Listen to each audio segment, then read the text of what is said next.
안녕하세요. 만나서 반갑습니다. 역사가 김영주입니다. 한중일 근대사 삼국지 제69부 청제국의 반격, 다구포대 전투라는 주제를 가지고 오늘 여러분과 함께 할까 합니다. 1859년 6월 17일 제임스 호프 소장이 이끄는 21척의 영국 함대가 텐진 앞바다에 당도를 하게 됩니다. 여기에 프랑스와 미국도 약간의 함선들을 보냈는데 프랑스 같은 경우는 이제 딱 한 척 보냈고, 미국 같은 경우는 가기는 갔는데 이들의 전투를 관망만 하고 직접적으로 관여는 하지 않기로 했다는 거죠. 일단 중립을 지키기로 약속을 했어요. 자, 그래서 사실상 영국 함대와 청제국 간의 전쟁이라고 봐도 좋은 상황이었는데, 영국 함대가 텐진 앞바다에 출몰했다는 소식을 접하고 청조정에서는 일단 지게총독 항복, 이름이 항복이에요. 지게총독인 항복을 파견해가지고 대화로 문제를 풀어보고자 했다라는 겁니다. 말이 좋아서 이제 대화로 문제를 풀겠다는 거지, 사실은 이것도 시간 끌기죠, 그냥. 지게총독 항복은 호프 소장에게 다구포대 북쪽에 위치한 베이탕에 상륙을 해라. 그래서 여기서 같이 베이징까지 가가지고 논의를 좀 하자라는 거죠. 그런 식으로 좀 살살 달래요. 자, 여기에 대해서 이제 미국 측 사절은 그러면 청의 요청에 따라서 우리는 베이탕에 상륙을 하겠다라고 그렇게 이제 승낙을 했는데, 영국의 호프 소장은 이것을 이런 지하에 거절을 하게 됩니다. 호프 소장은 청제국이 대화로 풀자는 것은 기만이며 지금까지 도대체 얼마나 더 기다려줬는데 앞으로 또 시간을 얼마나 더 끌려고 하는 거냐, 이런 식으로 이제 나온 거죠. 결국 또 이런저런 핑계를 대가면서 시간 끄기를 할 것이 분명하다, 너네 속셈 내가 모를 줄 아냐 하면서 이렇게 이제 이런 지하에 거절을 합니다. 자, 그러면서 이제 호프 소장이 역제안을 해요. 뭐라고 하냐면은 상당히 막가파식의 제안을 하는데, 자신들이 함대를 이끌고 다구포대를 통과해가지고 해안을 거슬러 올라가서 직접 베이징까지 군함을 이끌고 가겠다라고 맞섰다라는 거죠.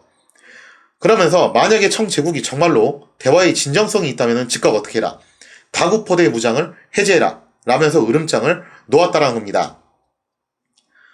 결국 영국 측의 강자의 지게총독 항복은 협상 결렬을 선언합니다. 그건 도저히 들어줄 수 없는 요구다. 군함을 이끌고 어떻게 베이징까지 오겠다는 소리를 할 수 있냐. 그건 안 된다 하면서 협상 결렬이 납니다. 자, 그러면서 양측은 이제 강철과 화염에 대화만 남겨놓게 되었다는 거죠.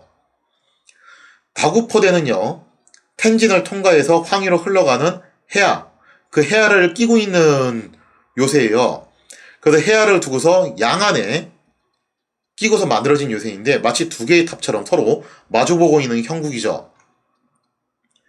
청군의 사령관이었던 승경림심은 해야 양안에 위치한 다구포대의 두 요새에 화포 60여 문을 배치를 했고, 그 중에서도 23문은 서양식 강철대포였습니다. 하여튼 청이 돈이 많으니까 서양식 무기는 정말 빨리빨리 사오더라고요. 예전에 임칙서도 한번 그랬었잖아요.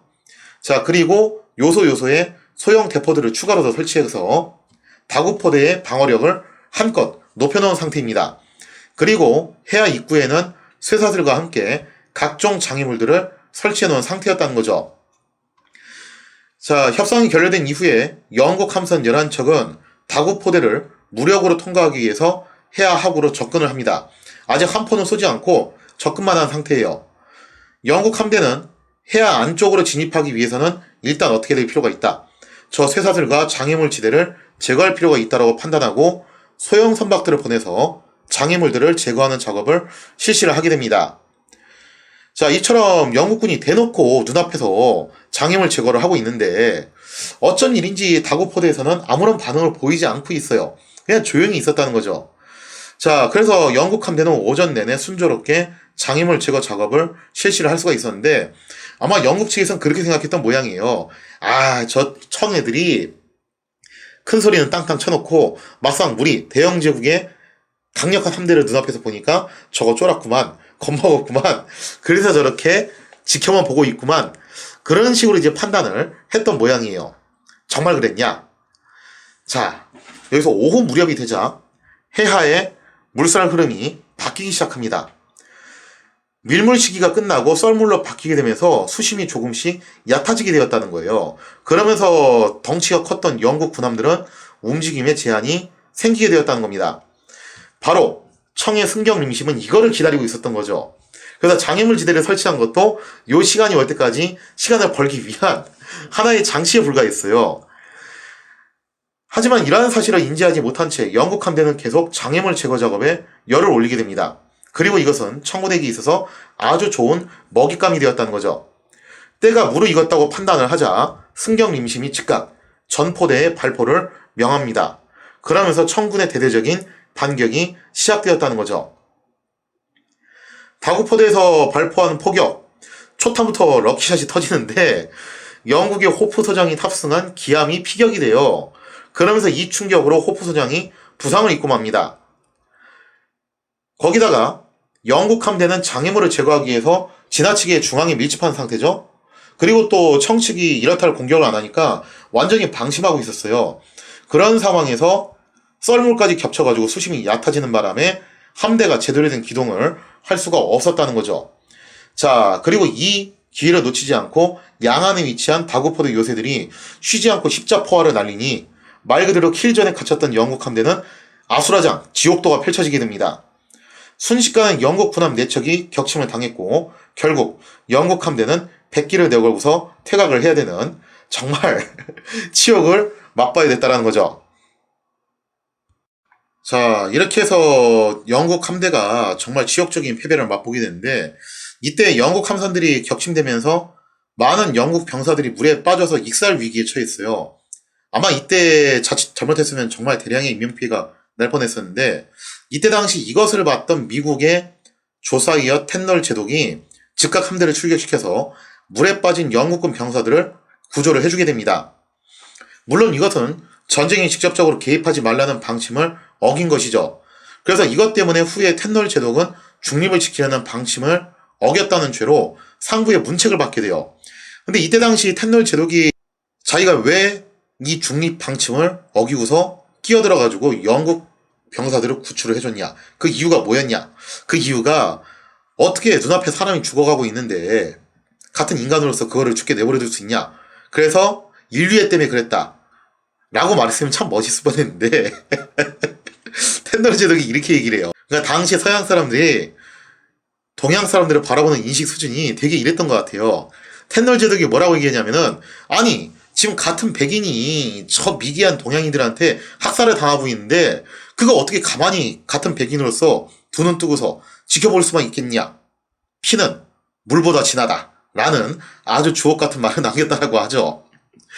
물론 피는 물보다 진하다는 말을 텐널 제독이 한 건 아니에요. 그 사람이 만든 건 아니고 정확하게는 인용을 한 건데 이 양반 때문에 이 문구가 정말 유명해졌다라고 하죠. 자, 그리고 먼 훗날 텐널 제독은 남북전쟁에서 남군에 참전을 합니다. 자, 아무튼 다구포대 전투에서 굴욕적인 패배를 당한 호프 서장. 정말 현실을 직시하지 못하고서 이성을 잃고 맙니다. 왜냐면은 이거 자칫 잘못하면은 역사에 영국 장군 중에서 최초로 중국군에게 패배한 장군 이런 식으로 기록될 판이거든요. 그래서 이거 이래서는 안 되겠다. 그러면서 다시 한번 다구포대 공략을 시도를 하게 됩니다. 호프 소장은 세계 최강의 전력을 자랑하는 영국 해병대를 발전을 시키죠. 그러면서 다구포대 남쪽 해안에 상륙을 시킵니다. 자, 그래서 이제 포대를 좀 돌아서 약간 떨어진 거리에 상륙을 시켜서 포대를 습격을 하자. 그렇게 생각을 했던 건데, 하지만 호프 소장이 크게 관가했던 점이 하나 있었어요. 그게 뭐였냐면은, 한국인들은 다 아는 사실이죠.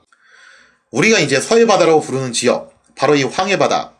이 황해바다는 유달리 갯벌이 많이 조성되는 해안이라는 거예요. 이게 뭐 한국인들은 너무 잘 알고 있는 사실이잖아요. 자, 그렇기 때문에 황해바다 해안가는 여기저기가 다 갯벌이 진찬 투성이에요. 근데 당시 이제 호프 서장이 이러한 점을 간과하고서 무리하게 해병대의 상륙을 명했다라는 거죠. 당연히 영국 해병대가 상륙한 지점 역시 갯벌로 인해서 진창이 형성돼 있었고 진격하는 데만도 정말 하루 종일 걸릴 정도로 상태가 정말 좋지 못했다라는 겁니다. 더군다나 청의 승경 임심은 영국군이 다구포대를 돌아서 해안가에 상륙할 수도 있다. 그래서 이 점을 대비하기 위해서 이미 8기군 4,000명을 대기시켜 놓고 있는 상태였어요. 자, 그래서 만약에 영국 해병대가 이 가뜩이나 행군하기 힘든 진창길을 어떻게 통과를 했다 하더라도 지금 대우도 제대로 유지를 못하고 있고 거기다 체력도 많이 손실된 상황이잖아요. 그런 상황에서 이 진창길을 빠져나왔다 한들 곧바로 8기군의 공격을 받게 될 처지가 됐다는 거죠. 이렇게 되면 천하의 영국 해병이라 하더라도 전면을 면하기가 어려울 게 불보듯 뻔했다는 겁니다. 결국 영국 해병대는 더 이상 진격하지 못하고 그날 밤 야음을 틈타서 함선으로 퇴각을 하게 됩니다. 이로써 영국군은 다구포대 전투에서 최종적으로 패배를 당하게 됐다는 거죠. 그래서 이걸 통해서 알 수 있는 게 뭐냐면은 아무리 테크놀로지 차이가 심하다 하더라도 동아시아 국가들이 나름 또 옛날에 한 가락씩 했던 나라들이에요. 그리고 활용 무기를 전혀 안 쓰는 것도 아니고 나름의 그런 이제 군사력을 또 갖추고 있는 나라들이었기 때문에 서양 열강들이라 하더라도 방심한 상태로 대책 없이 공격을 했다가는 오히려 불의의 일격을 당하는 경우가 왕왕 있었다는 거예요. 이게 한국, 중국, 일본, 베트남에서 전부 다 한 번씩 일어나는 사건들이에요. 자, 이렇게 해서 호프 소장은 정말 쓴맛을 보고서 결국 함대를 물려서 홍콩까지 퇴각을 하게 됩니다. 이렇게 제2차 다구포대 전투는 청군의 완승으로 끝나게 됩니다. 이때 당시 영국군이 입은 피해 또한 정말 적지 않았는데 우선 지휘관이었던 호프 소장이 부상을 입었어요. 그리고 함선 4척이 격침되었고 6척이 파손되었죠. 자, 그리고 또 따라왔던 프랑스 군함 한 척이 따라왔는데 그 따라오는 한 척이 격침을 당하는 수모를 겪게 됩니다. 추가로 영국 함선 2척이 좌초돼가지고 결국 청군에게 나포되는 신세를 겪게 되었다는 거죠. 이 전투에서 영국군은 426명의 사상자, 프랑스군은 35명의 사상자가 나왔는데 사실은 이거보다 사상자가 더 나올 수도 있었어요. 그러나 미국의 텐놀 제독이 피는 물보다 진하다라는 논리로 많은 이제 물에 빠졌던 병사들을 구출해줬기 때문에 그나마 이걸로 끝났다라는 거죠. 그에 비해서 청군은 32명의 사상자에 그치게 되면서 청군의 압도적인 승리로 끝나게 됩니다. 다구포대 승전으로 청제국은 그 기세가 한껏 오르게 됩니다. 그러면서 그 공로로 승경림심은 원래 이제 군함급이었는데 이제 친함급으로 승작이 되죠. 등업이 된 거예요. 자, 그리고 이쯤 되니까 청제국이 이런 생각을 한 거예요. 우리가 원래 엄청나게 셌는데 옛날에 아편 전쟁 때 너무 방심해가지고 밀렸던 거 아니냐. 우리가 다시 자세 잡고 제대로 싸우면은 저 서양 오랑캐 따위야 결국 한 주먹거리 아니겠냐 하면서 기고만장해지기 시작을 했다라는 거죠. 자, 그러면서 청제국은 이 기세를 몰아가지고 러시아에게 흥룡강 일대 영토를 할애하고 연해주 일대를 공동 관리를 하자 라면서 이제 아이온 조약을 한번 체결을 한 적이 있었잖아요. 물론 이것도 하고 싶어서 한 건 아니었고 당시 이제 서구 열강 4개국이 압박을 가해오니까 어쩔 수 없이 이제 급한 불은 끄고 보자 해가지고 하겠다고 한 거였는데 결국 이 아이온 조약을 백지화시키기로 선언을 합니다.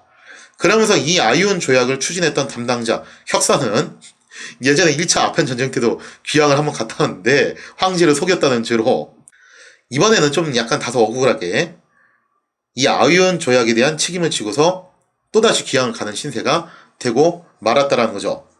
자, 그러면서 청제국은 1차 아편 전쟁 패배 이후에 잃었던 자신감을 회복하면서 더 이상 눈치 볼 것 없다. 텐진 조약을 비롯해가지고 모든 독서 조항을 파기를 하자 하면서 이제 세게 나가기 시작을 했다라는 겁니다. 자, 그렇다면은 이 다고포대 전투에서 패배한 영국 이대로 물러날 것이냐? 영국이 이대로 물러날 리가 없죠. 천하의 대형제국인데 여기서 물러날 리가 없습니다. 그러면서 영국에서는 오히려 복수 설전에 의지를 갖다가 불태우게 되니 자, 제2차 아편 전쟁은 점차 클라이막스로 넘어가게 되었다는 겁니다. 자, 그런데 제2차 아편 전쟁 클라이막스 부분을 다루기에 앞서서 이제 또 시기를 맞추기 위해서 일본 쪽으로 넘어가야 되겠죠? 일본에서도 굉장히 핫한 사건이 하나 발생을 하게 돼요. 자, 일본의 쇼군이었던 도쿠가와 이에사다. 몸이 좀 안 좋았다고 그랬죠. 뇌성마비 환자였고. 그래서 결국 이 도쿠가와 이에사다가 오래 살지 못하고 세상을 뜨고 맙니다. 그러면서 그 뒤를 이어서 도쿠가와 이에모치가 즉위를 하게 되는데 문제는 또 이 다음번 쇼군도 나이가 어린데다가 병약하기까지 했으니 일본 에도마쿠 역시 여러모로 아문이 끼고 있는 상태라고 볼 수가 있겠죠. 과연 새로 즉위한 쇼군 이에모치는 어떤 사람인가? 거기에 대한 이야기는 다음 시간에 이어서 진행을 하도록 하겠습니다.